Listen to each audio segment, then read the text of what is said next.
Tonight, pushing back. Fort Nelson's mayor says no to putting tolls on trucks from Alaska. Cause for concern. Vaccination rates for measles in northeast BC are dropping. Silver lining. The cost of farmland in the Peace region on the rise.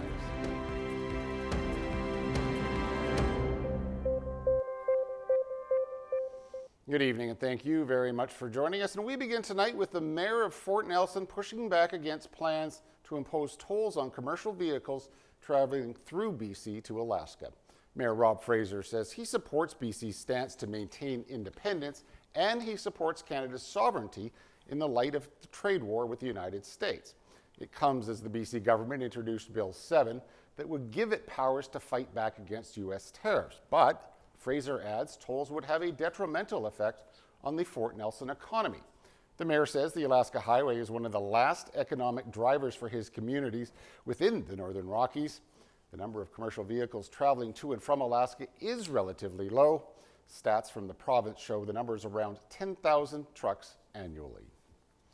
With the measles outbreak in BC and northern Alberta, medical experts are sounding the alarm about low vaccination rates in northern British Columbia.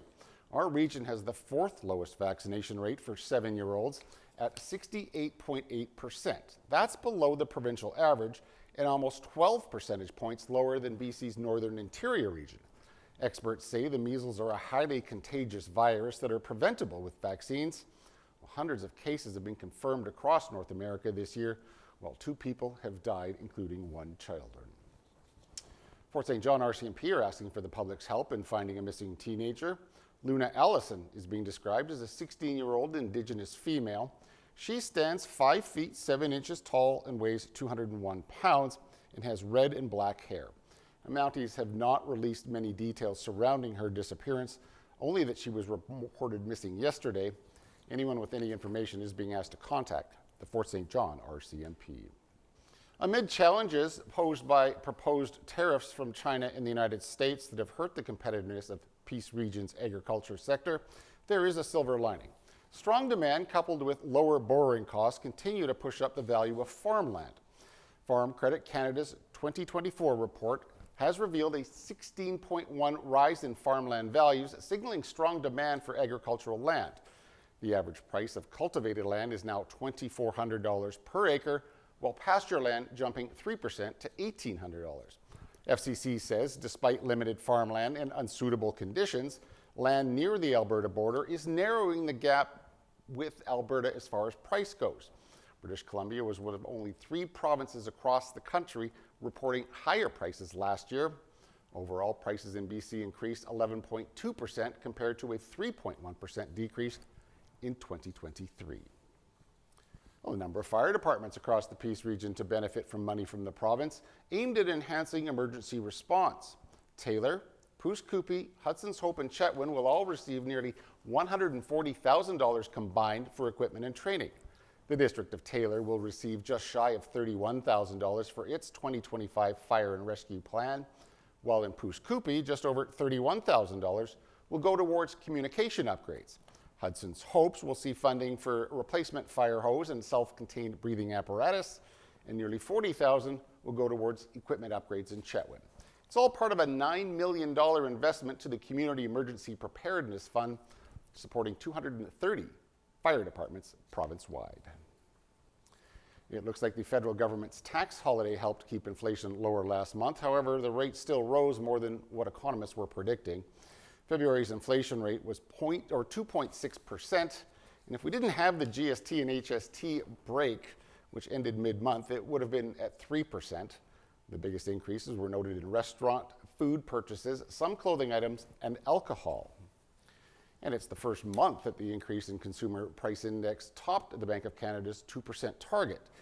CTV's Judy Trin breaks down the impact and why rising inflation is setting off alarm bells. The cost of basic goods in Canada was 2.6% more expensive in February compared to the same period last year, a spike that apprentice roofer Charles Glandon feels in his pocketbook. I have 4 small children and it's hard. And it's going to get harder. February's inflation rate didn't factor in the trade war with the U.S. and the weakened Canadian dollar. We are now facing a new crisis. The impact will be across the board, from autos to agriculture, and not just from the United States. On Thursday, China will impose 100% tariffs on canola to retaliate for Canada's previous decision to put 100% duties on Chinese electric vehicles. Then on April 2nd, the Trump administration is expected to announce global reciprocal tariffs. We will forge ahead, with or without the United States. We have a big task in front of us. The federal government is trying to increase trade with other countries and between provinces, but that's a strategy that could take years, while these apprentices are already seeing some work dry up. Some of our insulation and pro board and all that has been a back order, so it slows down jobs. $6 billion in tariff relief has been announced for businesses, including a work-sharing program to avoid layoffs. But union leaders say more employment support is needed. We need changes to EI to make it easier to collect. We need to make sure that EI is, once you're eligible, you can collect it longer. We need to make sure that separation monies aren't considered earnings that delay the time period in which you can collect EI. This spike in inflation means it's less likely that the Bank of Canada will cut its interest rates next month to spur spending. Judy Trin, CTV News, Ottawa. The fate of Canada's oldest retailer is still in the hands of a judge. The Hudson's Bay Company was back in court today presenting its plan for liquidation. Now, so far, it's unclear how the judge will rule. The Bay is seeking a judge's approval to begin liquidating all of its stores as the fate of its 9,000 employees remain shrouded in uncertainty. And shoppers greeted the news with a mix of sadness and resignation. If the plan is approved, the liquidation could begin as early as tomorrow and last up to 12 weeks. The company says it's still holding out hope, though, that it will find a lifeline. The Bay plans to stop accepting gift cards after April the 6th and has already paused its loyalty program, stranding nearly $60 million with unused points. The second set of human remains found in a Winnipeg area landfill have been identified as those of Mercedes Myron. Myron was one of 4 Indigenous women murdered by serial killer Jeremy Skibicki back in 2022. The RCMP confirming 2 sets of remains have now been found at the Prairie Green landfill belonging to Morgan Harris and Mercedes Myron. The search of the landfill began back in December. Prime Minister Mark Carney hoping recovering the remains brings closure to the families. Carney says he wanted to recognize the gruesome discovery and pay tribute to the women's families who had to fight to bring them home. And from France in the UK to today in Canada's far north, the Prime Minister ended a jam-packed 48 hours with a trip to Iqaluit. As Mike Couture reports, Mark Carney's making moves to boost Canada's security in the Arctic. With much of the focus on securing Canada's southern border with the United States, Prime Minister Mark Carney came north to send that same message of sovereignty, while at the same time announcing an increased presence of Canada's military in Iqaluit. Carney announced the allocation of $6 billion in a partnership with Australia for an over-the-horizon radar system that can provide early warning coverage from the Canada-US border all the way up to the Arctic. The Canadian officials who briefed reporters described the system as the most sophisticated available. It's able to detect hypersonic missiles, and this system could be in place by 2029. In the meantime, the Prime Minister says Canada does need to increase military spending. We will need to do more. We will do it deliberately. We will do it in a way that gets effective value for money. The Canadian government is also spending $253 million to upgrade power plants, accelerate housing, and to help complete the first phase of a hydroelectricity facility in Nunavut. Carney also announced an enhanced year-round presence of the Canadian Armed Forces in the Arctic. Right now, the military has year-round operations in Alert here in Nunavut, but there will be other locations that have yet to be determined. Speaking on background, officials told reporters the partnership with Australia shouldn't be seen as a slight to the Americans, as the U.S. military approves of the radar system. But it's unclear what the reaction will be from Donald Trump. Now, today's announcement was already part of a larger plan to modernize NORAD, so it won't move the needle on Canada's plan to hit its NATO targets. Mike Couture, CTV News, Iqaluit. Meanwhile, the Prime Minister facing more questions today about his finances. It follows a terse exchange with reporters on Monday. Mark Carney has so far refused to reveal what exact financial assets went into a trust, but he is insisting he's following all the rules. Rachel Aiello has that story. So they've been disposed. Prime Minister Mark Carney was pressed again today to proactively disclose details about the assets he has divested into a blind trust. What happens is that there's a discussion with the Ethics Commissioner for certain screens around certain issues, and that's a process that is underway. This after a testy back and forth with reporters on the topic yesterday. What potential conflicts of interest What you sought possible to avoid? conflict would you have, Stephanie? Stephanie, I'm complying with the rules. That was an exchange Conservatives pounced on today. The question is, why is he so defensive when he's asked?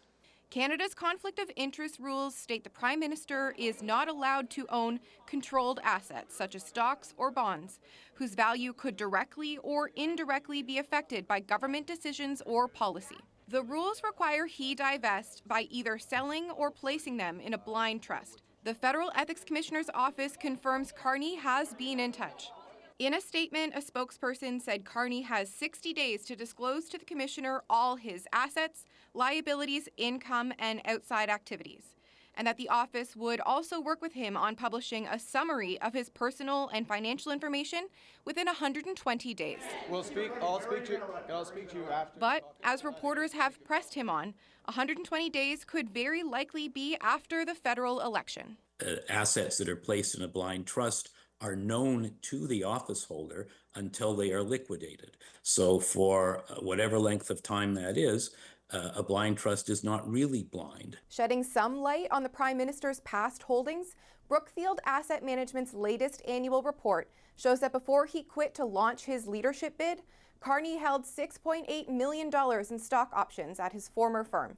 Today, he vowed to remove himself from any decisions related to that firm. Rachel Aiello, CTV News, Ottawa. South of the border is an extraordinary display of conflict between the executive and the judiciary branches of the United States government. Supreme Court Chief Justice John Roberts has rejected calls for impeaching federal judges. It comes after President Donald Trump demanded the removal of a judge who ruled against his deportation plans. Trump described U.S. District Judge James Boasberg as an unelected troublemaker. The judge recently issued an order blocking flights deporting alleged Venezuelan gang members to El Salvador. Well, Trump ordered the deportations under a rare wartime law, the Aliens Enemy Act. There's also concern Trump's Justice Department simply ignored the judge's order by refusing to turn the flight around. Chief Justice Roberts released a statement today that reads in part, quote, "It has been established that impeachment is not an appropriate response to disagreement concerning a judicial decision," unquote. And the U.S. government set to release files today on the 1963 assassination of U.S. President John F. Kennedy. Donald Trump signed an executive order back in January to release about 80,000 pages related to JFK's assassination in Dallas. Now, Trump did not claim any new information would come from these files today, but he does insist there will not be any redactions. And the White House says it's closing in on a temporary ceasefire deal for the war in Ukraine. Donald Trump spoke with Russian President Vladimir Putin today. The two leaders had a lengthy conversation, reportedly lasting about an hour and a half. The Kremlin says Putin has agreed to Trump's proposal to stop hitting Ukrainian energy targets for the next 30 days. And the White House says the leaders agreed to start technical negotiations on the implementation of a full ceasefire and permanent peace. Well, Kyiv's already agreed to a U.S.-backed ceasefire plan that would see a pause in the fighting for 30 days. And as one ceasefire deal is slowly coming together, the one between Israel and Hamas is quickly falling apart. The ceasefire between Israel and Hamas has been shattered by a deadly airstrike in the Gaza Strip. The Palestinian Health Authority says more than 400 people have been killed. The strikes hit homes and tent encampments from the north to the south of the territory. Witnesses report Israeli tanks also shelled from across the border.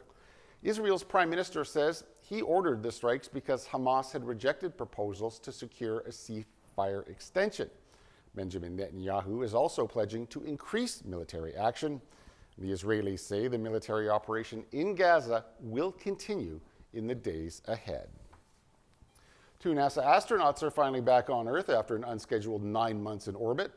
We're going to stand by for splashdown located in the Gulf of America off the coast of Tallahassee, Florida. A capsule carrying Butch Wilmore, Suni Williams, and 2 other astronauts splashed down this afternoon. They flew home aboard a SpaceX capsule that undocked from the International Space Station late last night. The 2 veteran test pilots were supposed to be in orbit for about a week, but problems with their Boeing Starliner made it too risky for the return journey. Williams and Wilmore ended up spending 268 days in space. That's 278 days longer than anticipated.